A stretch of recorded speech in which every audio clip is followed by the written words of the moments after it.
Good morning or good day.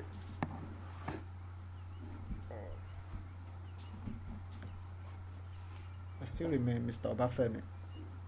Now we are getting close to the end, almost getting close to the end of the entire back office training, which is the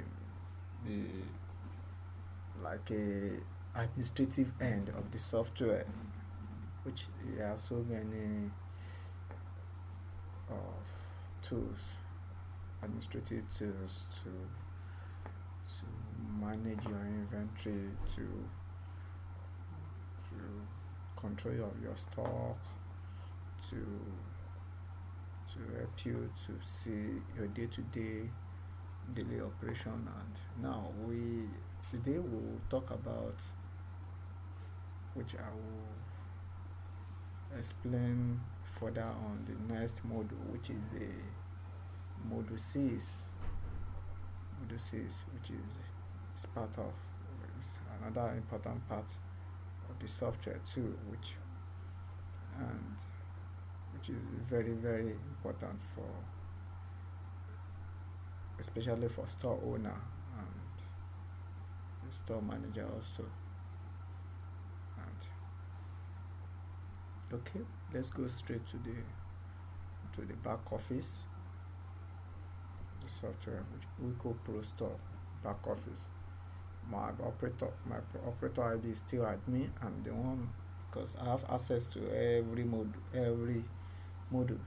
Now let me put all this into notice that all this each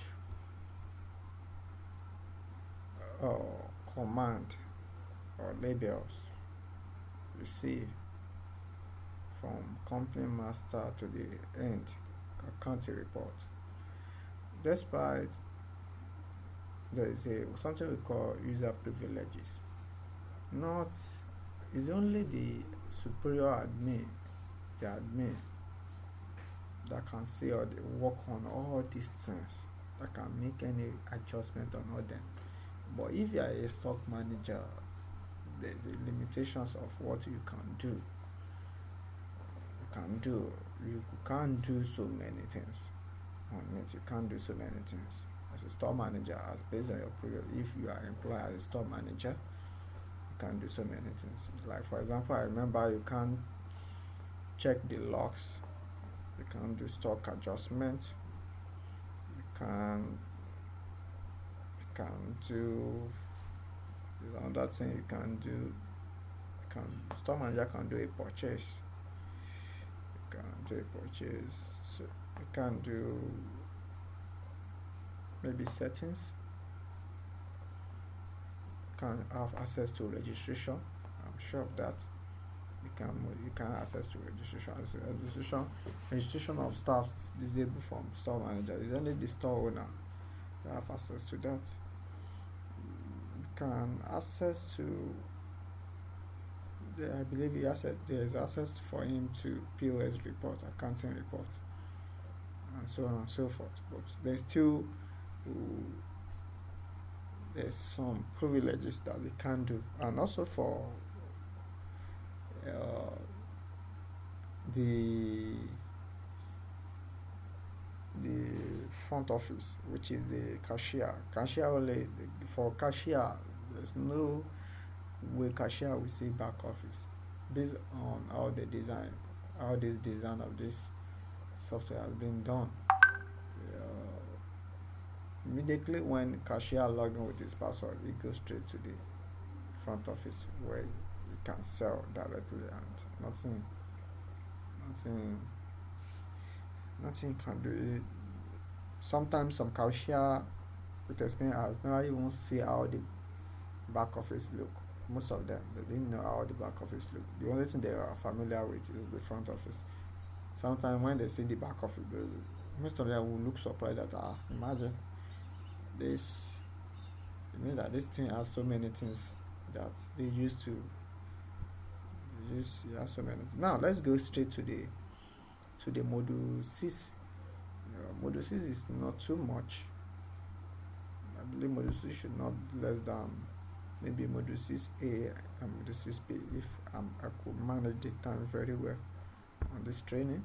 But I will try my best because my purpose and my aim is to make sure that I could explain as much as I could for the any person that is listening to this training could understand and also have an easy drive on how to work on this software, how to operate this software. That okay. For stock adjustment, sometimes you be wonder why stock adjustment. Now, the purpose of stock adjustment, the primary purpose of stock adjustment is where we, because this, before I explain that, all this module you have been saying, something we make an upgrade. We make an upgrade day by day based on customers, sometimes customer feedback, or sometimes when we check that this thing should be in this way, probably we should make it work in this way just to suit if this scenario occur, if this scenario occur, if this scenario occur. This will serve for this purpose, and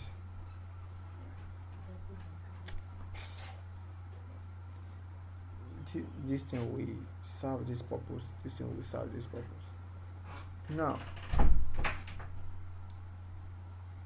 for example, stock adjustment.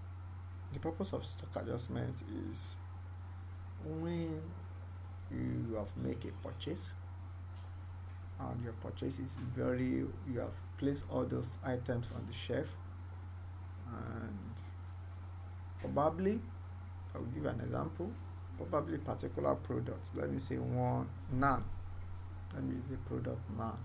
Naan is like a food, a baby food. You have purchased it like probably like a 6 or 7 months or 1 year ago, and that particular probably purchased a huge number of that one, and probably after like 1 year plus, you didn't sell, probably didn't sell it out of the system, and eventually you discover that the land is expired on the shelf. There's still a record for that land that you have 4 or 5 of it on the shelf, or 10 of it. Probably you have had, well, there's a particular one that got expired, which is probably 2 of it.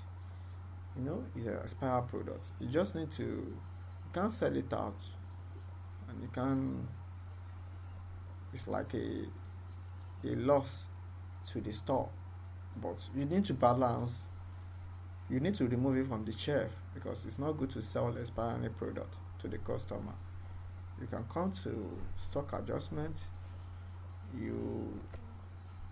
Now, under stock adjustment, when you click on stock adjustment, there is an option of stock, store, and warehouse. You can adjust from store and also adjust in warehouse, depending on where you want to adjust the stock.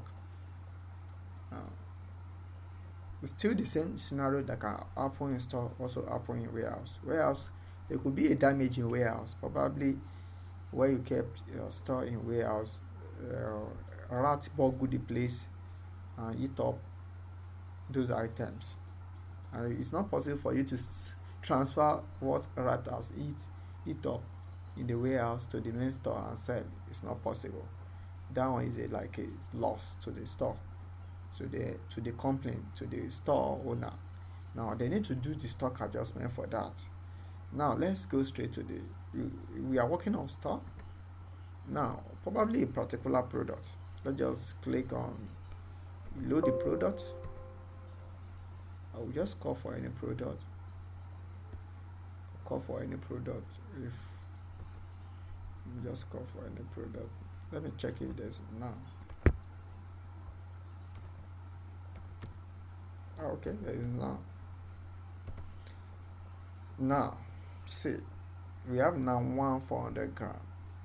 Probably this out of this now one, they discovered that 2 or 3 has been has been expired. It has expired from the store, and we can't sell expired product out of the store. And what you just need to do is that you adjust it, you remove the expired one, and you minus it from, there's a plus and there's a minus. I will explain why there is plus, but let me complete this when I'm talking about the minus, the expired. Probably now we have 3 that's expired on the store, and you put the reason why are you adjusting the store. Why? You must put the reason. Maybe because of the expiring, the product has expired. You can say the product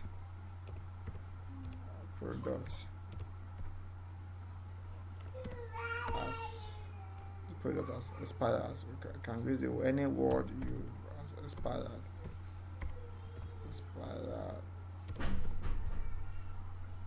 expired, and you come straight, you save it. Now let's just do this and see how it works.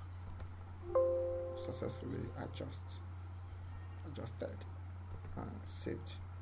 Now let's call for none again. None one. Do you see? From 36 to 33, because we minus it. We minus 3 out of it, because and the minus. Now you cannot go to get data. I told you about this get data. Every session you find this get data is talking about this recall information or about that session. Now that if I click get data under stock adjustment, you will see the history. Now it's telling us that I make an adjustment 12.5, product code, product name, the barcode, minus adjustment type, minus quantity 3, reason the product has expired. Simple.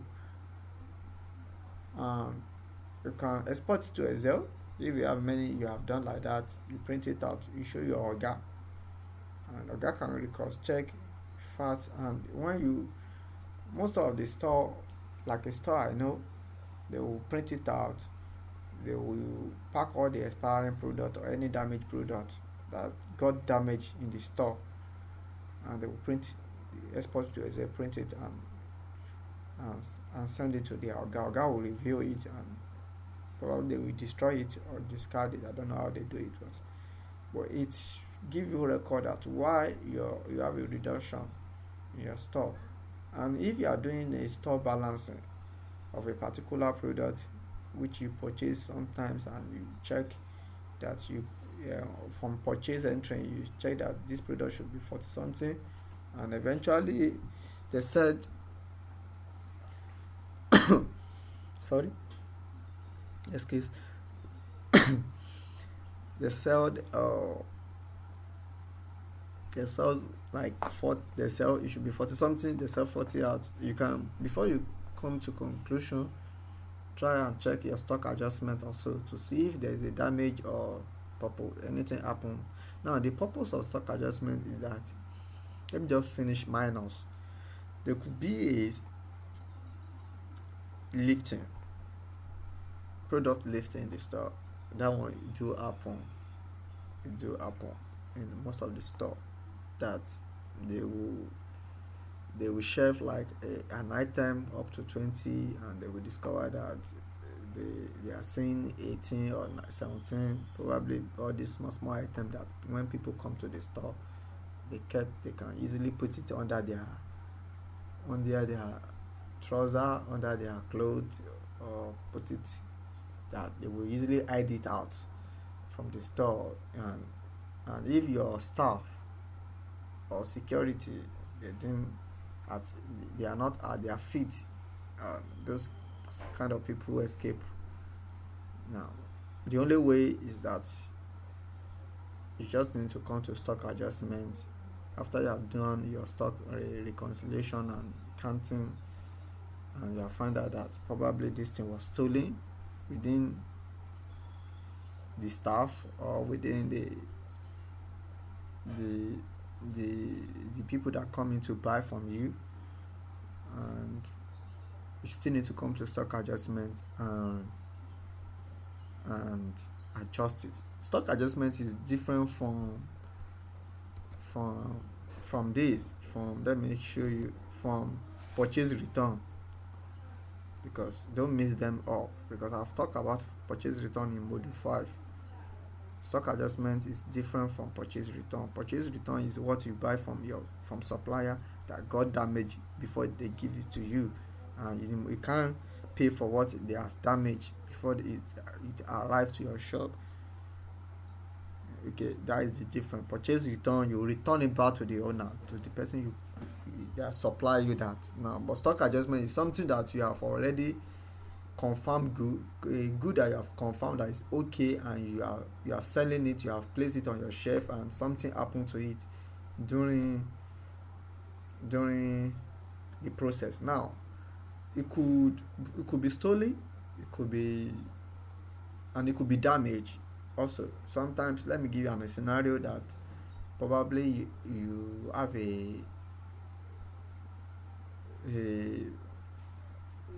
a wine on the shelf, and probably a cleaner is trying to clean a particular side in the morning, and mistakenly he he shake the shelf, and one of the wine fell down. Is a damage, and they must do a stock adjustment. But I don't know, for me, they will come to stock adjustment, adjust that kind of product.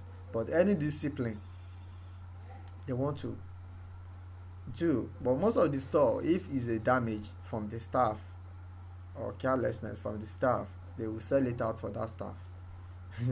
They will sell it out. It depends on your policy or your what, or any scenario that happen to that staff. That one, it will depend on the judgment you want to make. But some would say the one that gets that, but the one that is not pertaining the staff that happen due to maybe a rat expiring, that is the purpose of stock adjustment.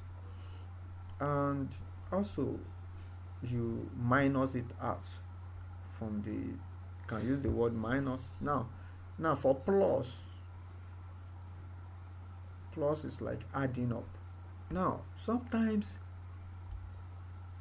you may why we make use of plus sometimes is that, let me give you a scenario of some products. Sometimes if you purchase a particular item from supplier, and on the invoice they issue for you is let me say year week. Let me use the word year week. This thing mostly occur on food items a lot. Probably food items or drinks. Probably you purchase a particular product which on the invoice is 30 inside,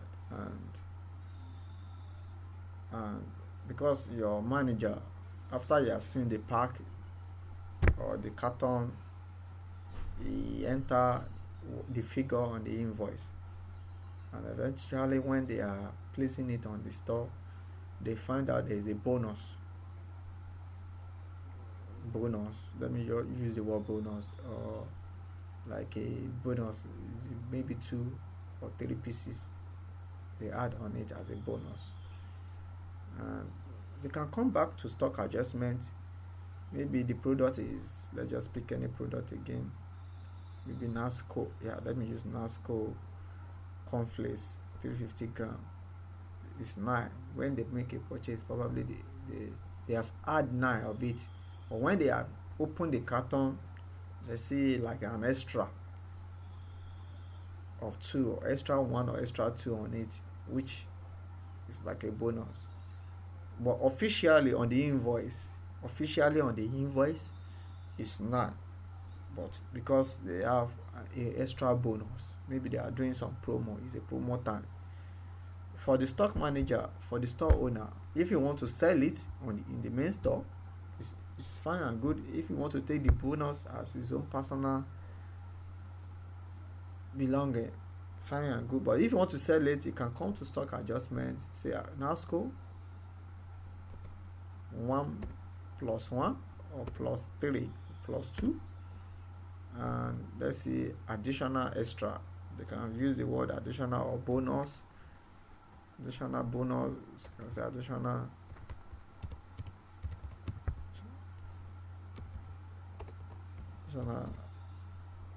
extra, and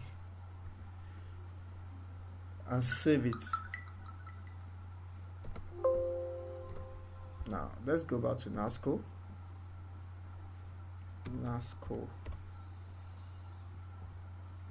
Okay, it's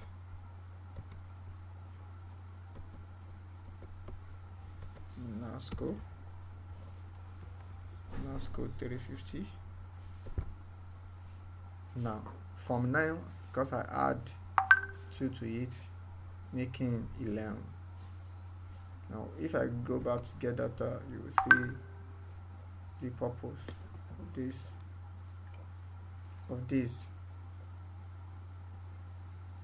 Okay, now and another thing,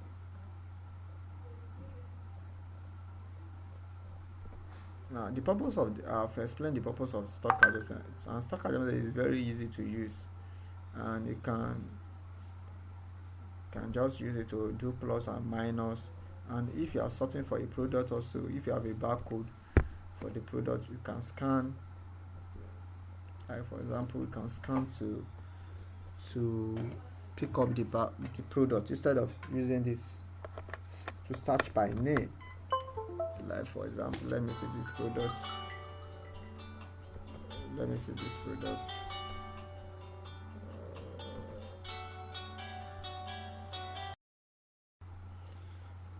Now, like picking a barcode to sort, you can scan automatically 28 of this. If there is any adjustment you want to make on it, or damage or expiring or anything plus or minus, you put it there and you save it. And that is all about stock adjustment. The purpose of stock adjustment is just a stock reconciliation. Something probably you want to reconcile your store based on a physical counting, based on what you see in the store, based on probably based on there is a damage on the product, there is a expiry on the product, or there is a mess up on the product which you have seen what you have available and it's not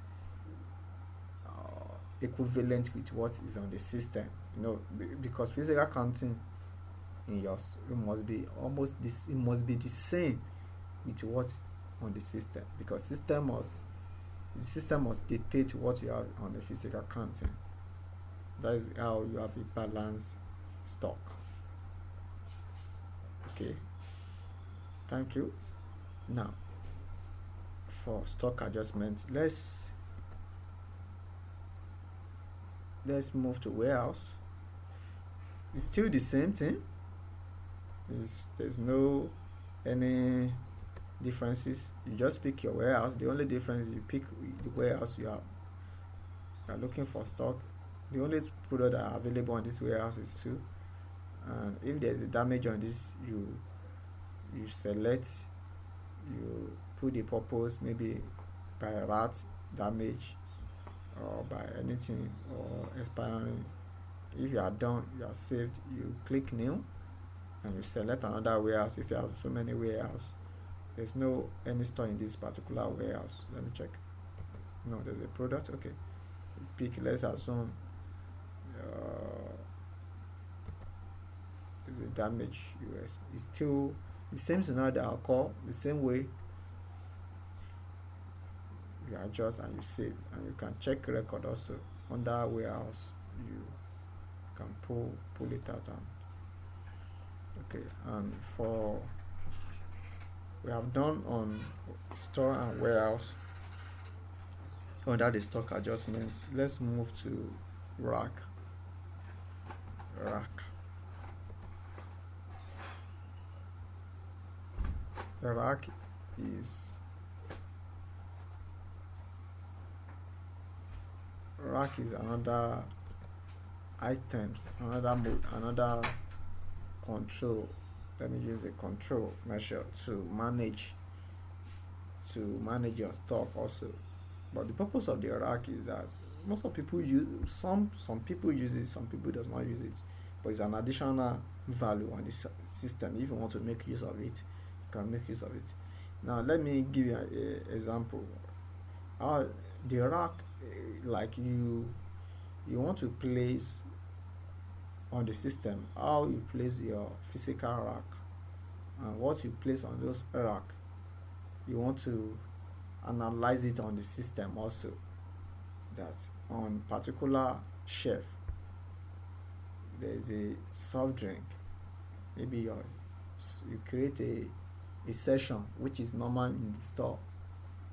When you get to store some supermarket or any superstore now, they will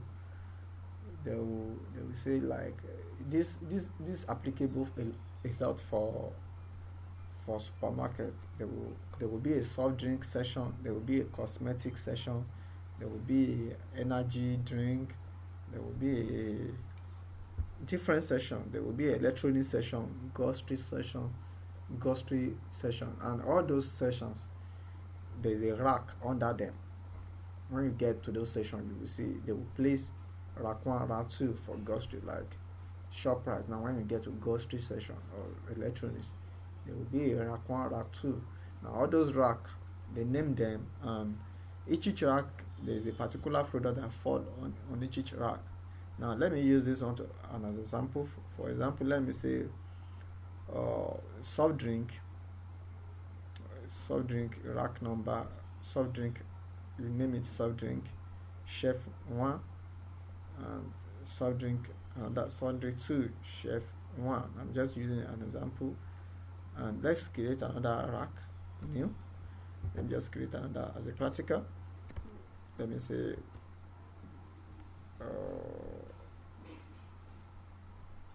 let me just put another, let me just pick any product. Let me say electronics.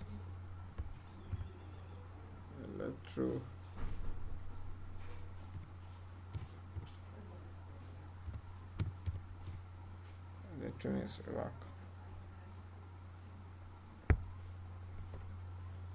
Maybe you could have 1. You saved. Let me copy it. New 2. No, because the name has already existed. Now let me I suppose, let me modify this and update this. Let's say this one is electronics rack number 1. Update.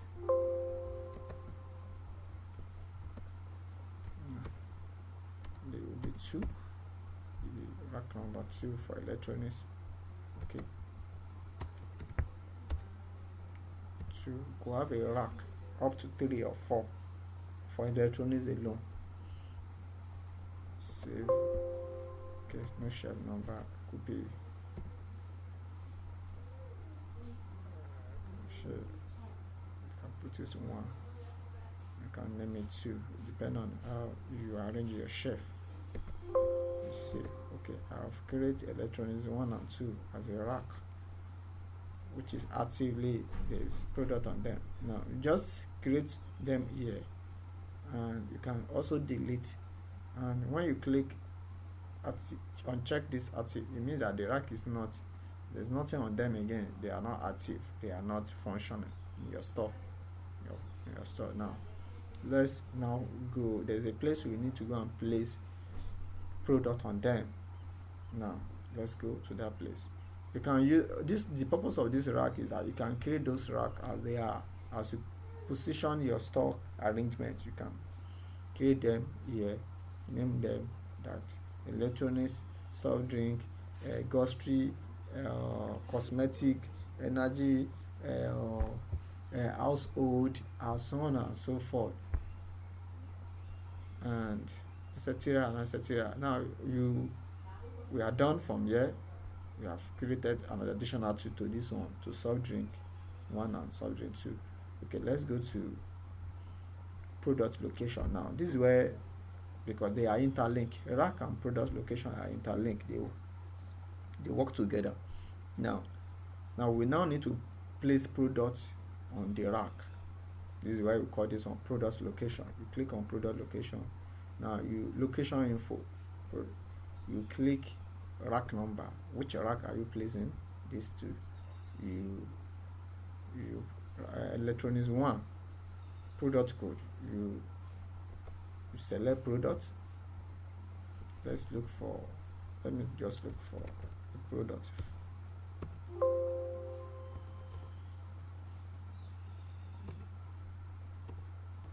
DP. Okay. How do I say it? Yeah. Okay. DP light portable. All these things, they are electronics. Do you see now all the category? They fall into electronics. Now let me just pick this. They are electronic. Now I place this particular product on which position. Now let me explain this position. It's very easy. If you check below here, e.g. top shelf, medium shelf, bottom shelf. You know those shelves have top, medium, and bottom. And how do you want to place on electronics shelf 1? Are you placing this particular product DP LED light on top? If it's top, you just put top under it, and you do what? You save. Now this product is under electronics shelf and it's on the top. Now let's pick another product. It's still under electronics though. We are still picking. Okay, let me say DP. Just trying to, let me pick this one again. Now we still place this one too under top because top is large. Saved. Now it's still under top. Now another product. Let's pick another product under electronics 1 also. DP. Let me use all the DP I'm seeing there. Okay, this one will be under medium shelf. Medium shelf.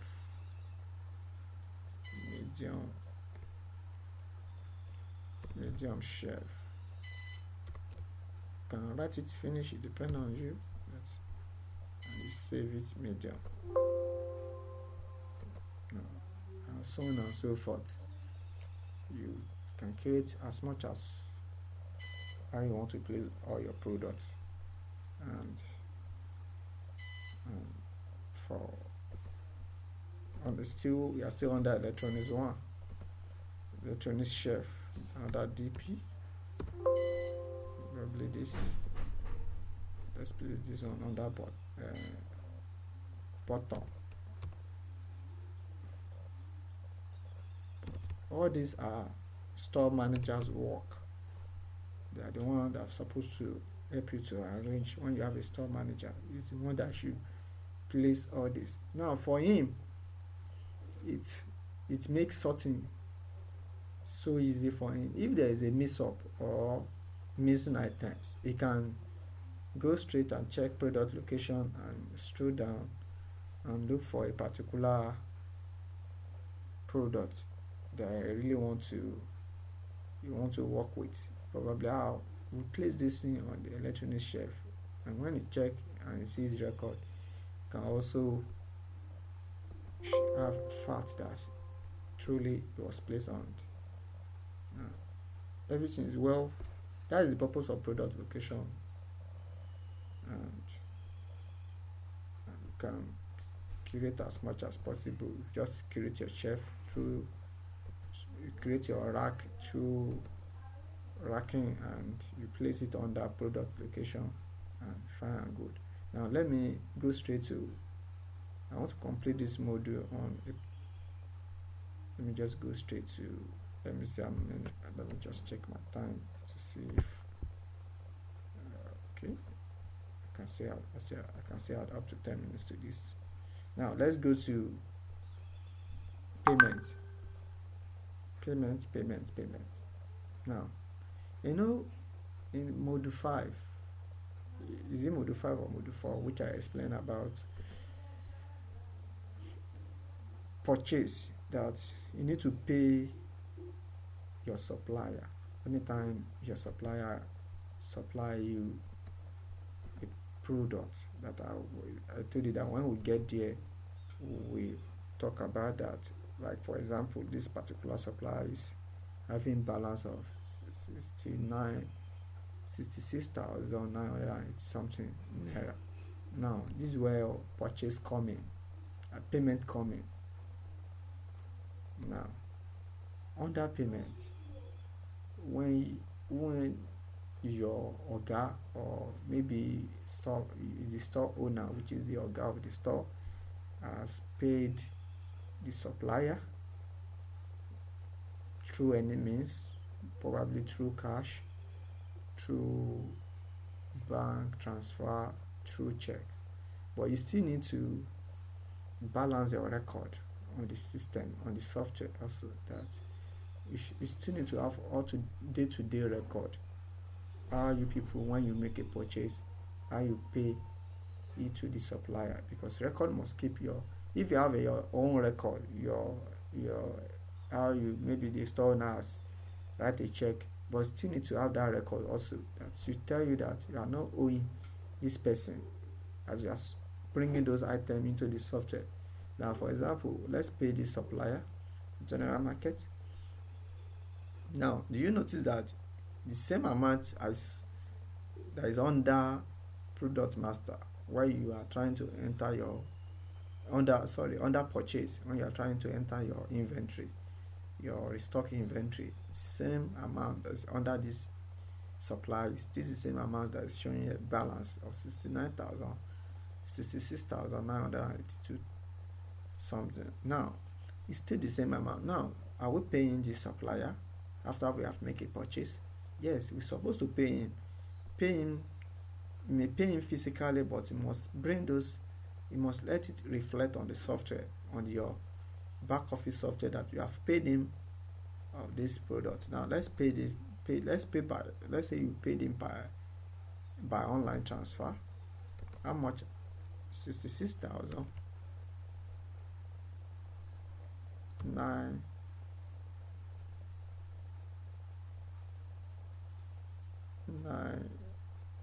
9,820. Okay, if I'm right, is this 66?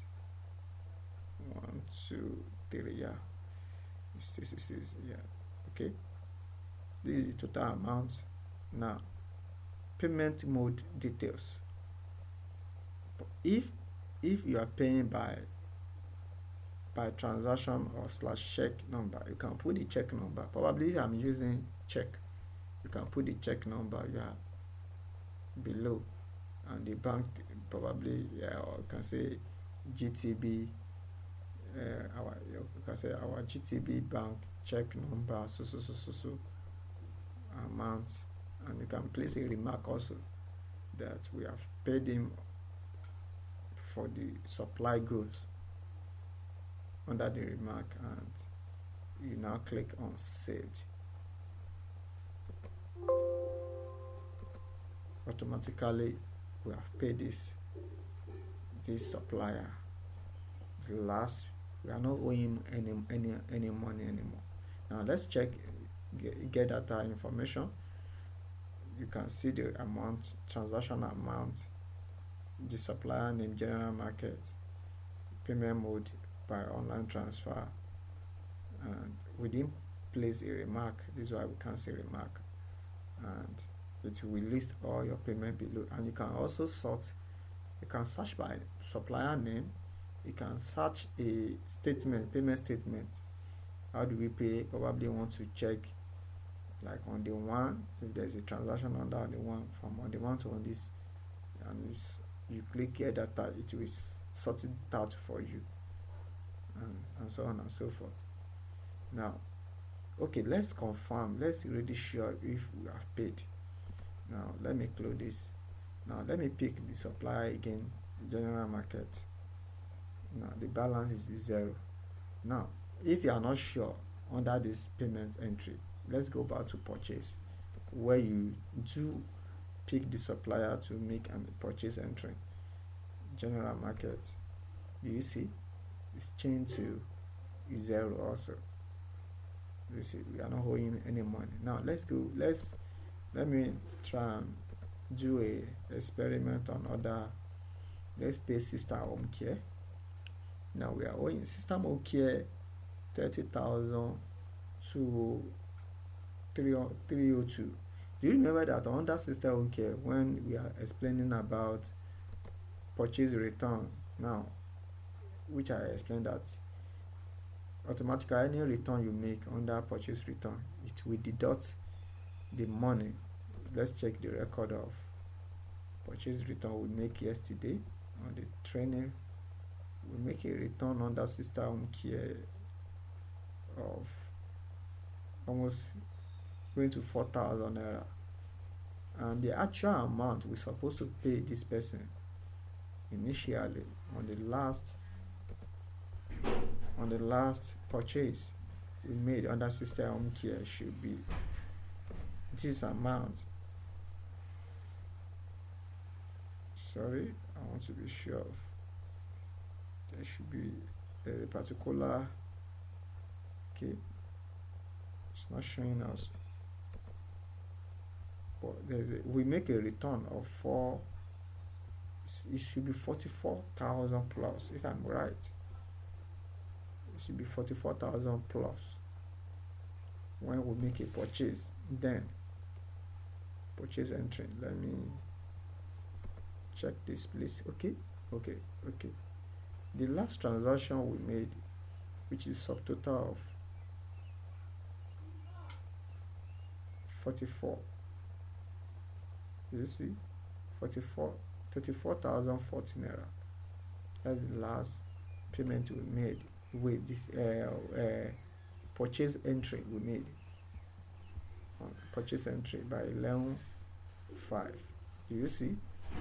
Now, but because we make a return of 4,000 something, this is why we are now pay the supplier this amount, because there's a damage on what is sold to us, and we can't allow that, which is this. If you check under purchase return, supplier will make a return of the first return of 558 3,150. If you calculate them together, it should be 4,000 plus. Now automatically he has deducted the money under payment. It's telling you the actual amount you are paying, which is 30,000. Okay, let's issue a check to them that we are paying them, out of this 30,000, we are paying them 20,000 or 22,000 first. That probably you have told them that we won't pay them all their money. Maybe you have an agreement with them that as we are selling the product, we will be paying them gradually. That for now you can only issue, what is the GTB? Maybe the store name. Maybe the store name is let's say Wilco GTB check GTB check. Put the check.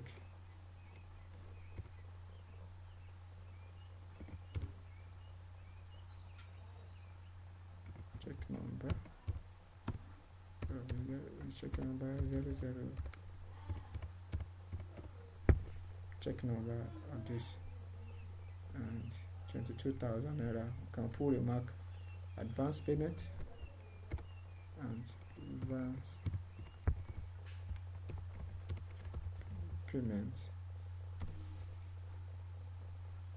payment. payment for purchase or anything you want to put there, and you do what? You save. Now the money has go through, and you click system. Let's click system care. We are owing them 8,302 as their balance. You get that? And most of the time, sometimes you can recall for this payment if you made a mistake, but let me see, because sometimes you can print it out. If you want to print it out to send to them that you have paid, or you want to file it as a record that you have paid them payment invoice. That is the record, and it will tell you the balance that you have. This is the balance, and check payment mode details, check number, and you can file it down. That is for your own purpose. And also you can update if probably you made a mistake that is supposed to be online transfer, not check. Probably after maybe you didn't confirm the payment mode, you can change it to online transfer and you update. And also you can delete if you make a wrong transaction on a supplier name, because the purpose of this payment entry is just to help you to guide your daily activities with what you do physically, to all the payments you make to bank transfer. You do it, you replicate it back to this software just to have a record, and also to balance your sheet also on the system, how you bring your items in, and you can delete and you re-enter it again. But for example, and just update, automatically change when you get to get data again, the exchange to online transfer, and so on and so forth. That is all about payment. You pay, the purpose of the payment, you pay all your supplier. That is the purpose of the payment. You pay anything you purchase, you must come to payment and pay it out, because anytime you are adding product as a new entry, purchase entry, to be accumulating those prices, those amounts for you, and system believe that you should have, after store all those products into the software, you believe that you purchase them and must come to payment and you pay it out. That is all about payment, and that is the end of module 5 training, if I'm right. That is the end of module 5 training. Thank you so much for your time. God bless you.